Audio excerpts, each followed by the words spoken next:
On the profile interview segment this week, I'll be speaking with the 2023-2024 ILO Governing Board Chair, Ambassador Richard Adejola. He tells us about his experience serving as the ILO Governing Board Chair and preferred solution to some global crises that the world is faced with. It's good to have you on the program. Thank you, Sharon. And congratulations on handing over successfully. Can you tell us what your experience was like to serve the ILO Governing Board for a year? You see, as I said earlier, at the GB, it was a bittersweet experience. But when I say bitter, not really bitter, because it comes with the territory.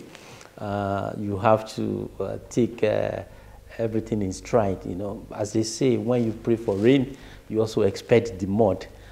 So you can't just take all the beauties of what you do, but other scenarios that are not so pleasant will be part of the story. So, but through it all, I think the experience has really been wonderful. It's such an organization that is so unique. Unique in the sense that, look, virtually all international organizations, you're dealing with the government, and then governments are actually discussing, you know, debating with one another. But this is a different scenario altogether. A scenario where you have the tripartite nature coming out to play. The employers, global employers, the workers, global workers, and then governments. And you see, don't also forget that there is nothing homogeneous about governments.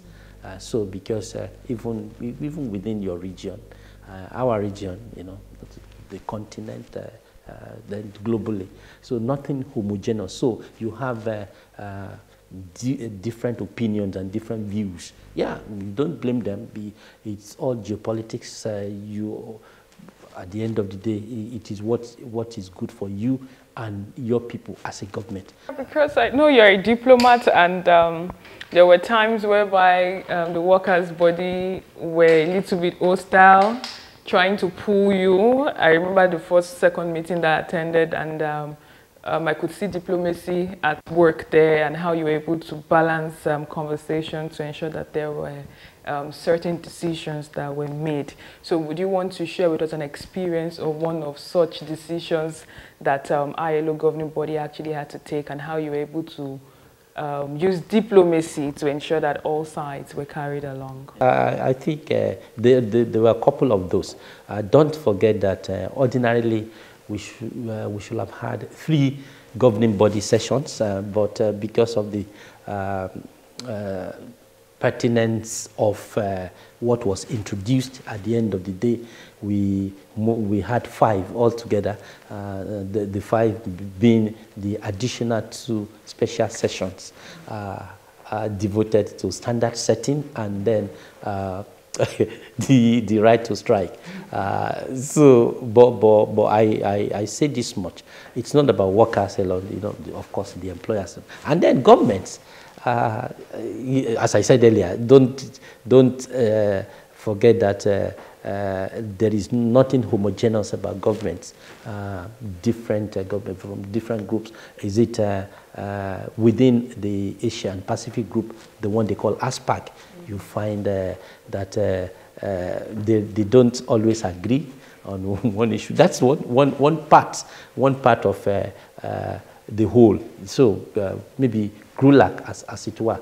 But they always make efforts to do it. And then Africa, then I make, and the EU. So but it's quite profound in that even when you find those differences coming out to play, there are always efforts, to bring view, to harmonize our view. This wealth of experience that you've gained serving as the governing board of the ILO, don't you think is a wealth of experience that you might need to share back at home? Yes. Well, for me, it's Because a lot of immersion here.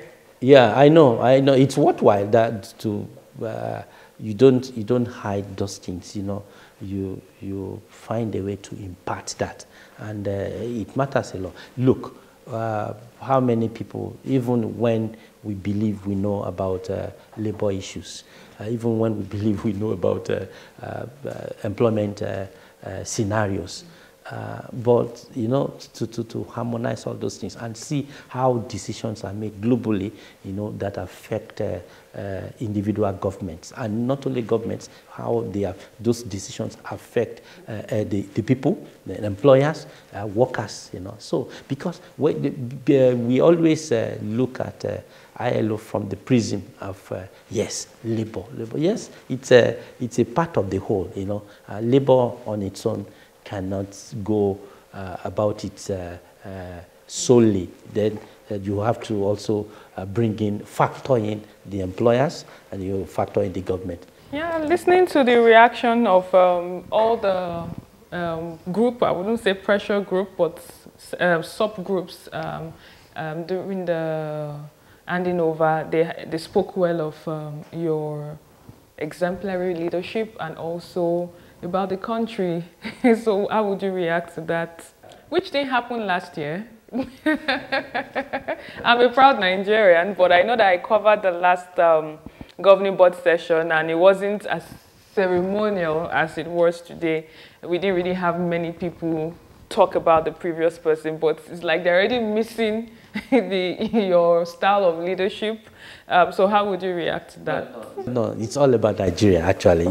Maybe that's who we are as Nigerians. We just want to find a way to put smiles on people's lips. Yes, there may be challenges. There will be challenges. That's why we are humans. But for us to work out those challenges, yes, I enjoyed. I enjoyed working with them, despite the I don't want to use the word trauma, but I enjoyed my work, and I'm also happy that they found accommodation in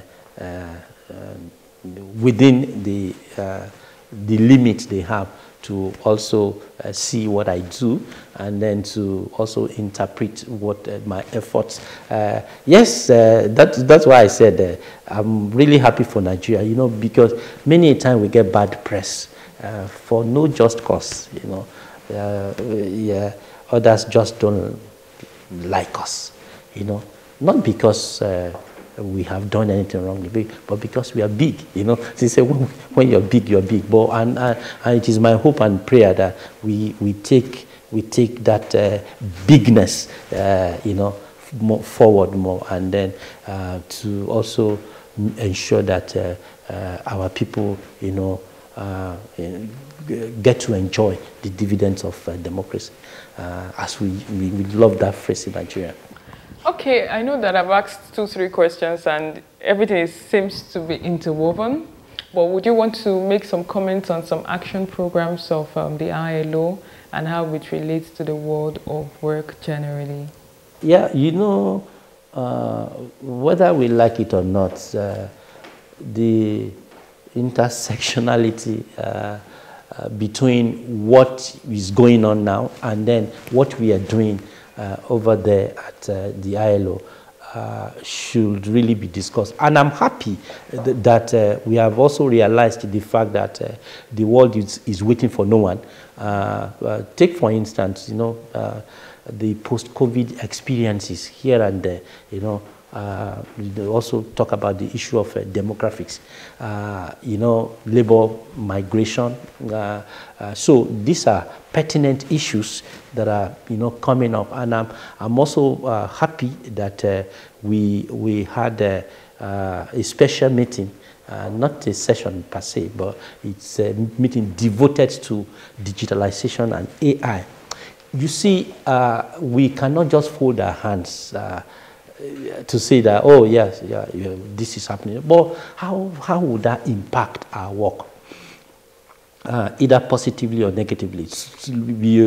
Every employer, wants outputs, and then should there be a situation where digitalization will affect that? It could be positive to the employer that, look, if I have if I employ robotics, if I employ digitalization, proper digitalization, I could cut off the work of 80 people out of 100. So what happens to those 80 people? But now, rather than look at it negatively, so it is to say that how can those 80 also benefit from what is ongoing? And don't forget that it is a human thing. We want to always, progress. We want to always ensure that we maximize the benefits of what we, and so we should not be fearful. Really, I'm not too sure how old Sharon is in 1990 to 2000, when the Y2K, when we were moving from 1999, all manners of scenarios were playing out. No, it's going to be difficult, maybe everything will be cut off, this and so. But we just found out that, look, many a time we trouble ourselves over nothing. But maybe it's good to do that, because in troubling ourselves, we also find accommodation, in solutions to what might be. So we prepare for it. I'm told for boxers, the punch that takes you out in the ring is the one you don't see. So because when you see, you brace for impact, you prepare for it. So, and that's why I was glad we had that conversation at ILO. And so it's just the beginning. And then, any comments on platform economy? Yeah, I will also link it to it. Yeah, it's also a way of saying that we came out of COVID-19 circumstances and situations with all manners of ideas. See, many people felt, oh, yeah, we could make money without even stepping out of our, but how, but if in doing that also, we need to ensure that no one is shortchanged, no one is, cheated out of so that's why the ILO itself is trying to work on platform, and I think the next year's ILC, that would take form and shape. So, but it's ideal that they're talking about it now, and they're also looking at how the better ways to address it, So, but it's huge, actually, it's huge. So, but not only platform economy, we look at the totality of what is going on, even the IP processes, how intellectual property, could be used to benefit each country. And when you have a bulging population, particularly many that are youthful, so. And don't also forget that this is their domain. I'm not sure how old your children are, because you give them a new phone, and they just begin to work on it. You ask them, how did you know it? The response is simple. I just know it. How did you know? Who taught you? No. So that's why we should not be fearful of what is coming in terms of what the realization of the expansion of the platform economy now. So that you don't need what you need most now. Can be done online. So, but how do we expand that to benefit everyone? There is something in it for all of us, and that's why I believe I'm really confident of the future, and we should not be fearful of the future. Rather, it is for us to embrace it, but by embracing it, we need to understand it. So we need to understand, and by how do we get to understand it? We understand it by learning about it. We shouldn't fold our arms and throw our hands in the air. That I don't know about this. No, you know about this. You've heard about it. So what are we going to do? So all hands for me must be on deck. at the level of government, at the level of employers, and then the workers. We're going to move on to the advancement of work generally. With your experience as the ILO Governing Board Chair for the last 1 year, what would you say is the social outcome and employment outlook for the next few years? What will be the lot of workers, in particular, in the next few years? Don't also forget that, as I said, the cascading effect of digitalization and AI, which could be positive or negative, depending on how we're able to quickly embrace it and then use it, as platform to launch, better quality of life for people, and then an engagement, in several sectors. So we also have to, open forth our minds, to what is doable, and in the interim, how can we? The prognosis, for me, the prognosis are not entirely bad. They're not entirely bad. Yes, for now, you find out that the number of unemployed people, worldwide, it's actually not what anyone should be happy about, So, and it is to that extent I believe such engagements at this level would serve useful purposes at the end of the day. We also need to, move with the flow. Really, it is that would be in the interest of everyone. Look, I should not say because I am trained on this. No, you can have multiple trainings. Multiple training. It's better for the human mind, the human intellect. So, and I do believe also that where the capacity to do that sometimes should not be withheld from anyone. So, and that's why training and retraining matters. Wherever, in any organization, government or private organization. So, because we all benefit, it's like a win-win situation. So, and that's why I believe all over the world, the world of work should not suffer for the presence of digitalization or the future of AI. So no, not should suffer. Rather, we can be so creative as humans, actually.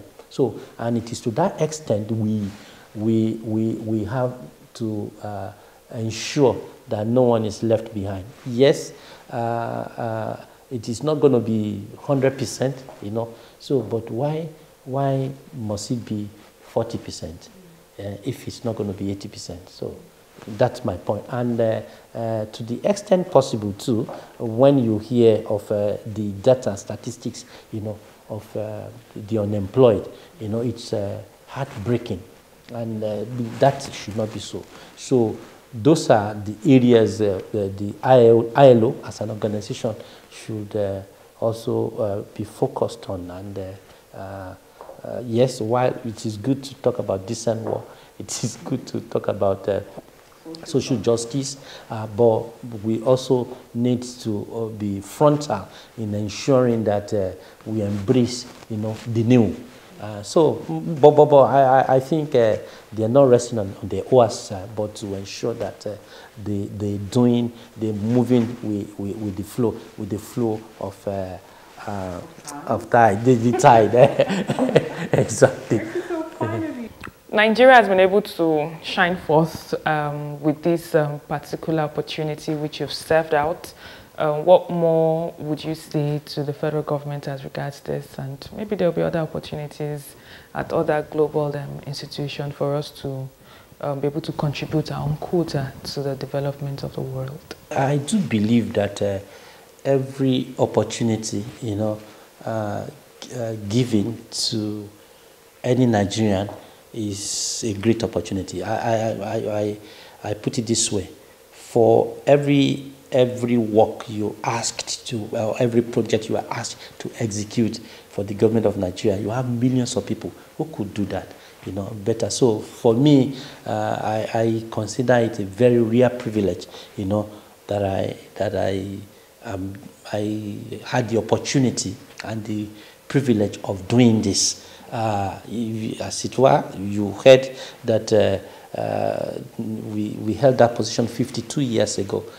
So for me, it's something of value. I quite cherish it, and this could not have happened, without the wonderful opportunity I received from His Excellency, my very own President, Excellency, the President Commander-in-Chief of the Armed Forces of Federal Republic of Nigeria, Asiwaju Bola Ahmed Tinubu, GCFR, because without him I won't be doing it.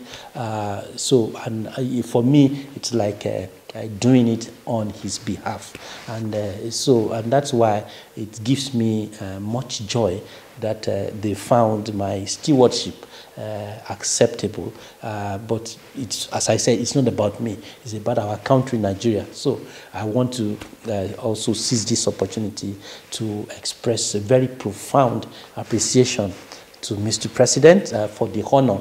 It's a great honor, something I never took for granted. It's a very I don't know how to express it, but I thank him very much, and I wish him success, in championing the cause of good governance, and to also provide, democracy dividends to our people. I do believe President is not resting, so I wish him more strength, in carrying the baton to the next level. And I also want to say to Nigerians, that it's a big honor to represent my country, and then to say that I am proud of my country and then my people. Thank you very much, sir. Thank you. And that's all we can take on today's edition of the program. Join us next week for a fresh edition of the show. I am Sharon Ijason. Thanks for watching, and remember that labor creates wealth.